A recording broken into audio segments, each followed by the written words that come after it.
Mackay. Thank you, Presiding Officer. Firstly, can I thank Monica Lennon for bringing this important debate to the Chamber. Presiding Officer, the First Minister has said inclusion is the guiding principle for everything that we do. As we've heard today from across the Chamber, the moving and passionate speeches, the TIE campaign is doing an amazing job of following that principle by tackling discrimination and bullying of LGBTI people in schools. I congratulate Jordan and Liam, whose commitment totally blew me away when we first met. As well as extensive campaigning, TIE offers free assemblies, teacher training and seminars across Scotland to promote LGBTI inclusion in schools. I'm absolutely delighted that the Scottish Government has agreed to work with TIE to promote inclusive education in schools and believe this will have a huge impact on future generations. Because sadly, our schools are still a focal point of LGBTI discrimination and bullying. Many LGBTI children throughout Scotland are terrified of going to school, a place where they're terrorised for simply being themselves. Children are harming themselves as a direct result of the abuse they're receiving in schools. When they should be planning their future, some are planning their deaths. Stonewall Scotland's research has found that 1 in 4 of LGBTI children bullied in schools have attempted suicide. No one should be subjected to this. In conjunction with TIE, we can now bring more inclusivity into education to discourage the ignorance and bigoted views that are at the heart of this discrimination.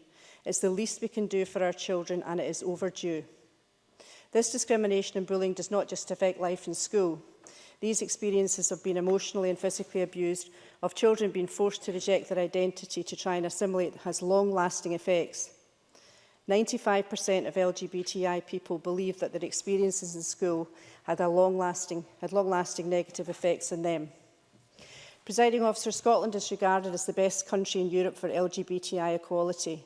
This is an incredible success, and I believe that by pledging to promote inclusivity, we will be the world leader. To monitor and ensure progression, TIE's pledge calls for information and steps to increase LGBTI inclusivity to be collected at local authority level, and I totally agree with Jeremy Balfour when he spoke on this issue. At a time when children should be building and developing their confidence, many are being broken down. We all have a collective responsibility to ensure that this never happens to any child. The TIE campaign uses the slogan #BeThatVoice. Together, we all need to be one voice to change this completely unnecessary but immeasurably damaging discrimination in Scottish schools. That's why I say again, I'm delighted that our government has agreed to work with TIE and others to promote education in schools, and I look forward to see that coming forward as soon as possible. We must end this horrible discrimination and get it right for every child now. We can't wait any longer. Thank you.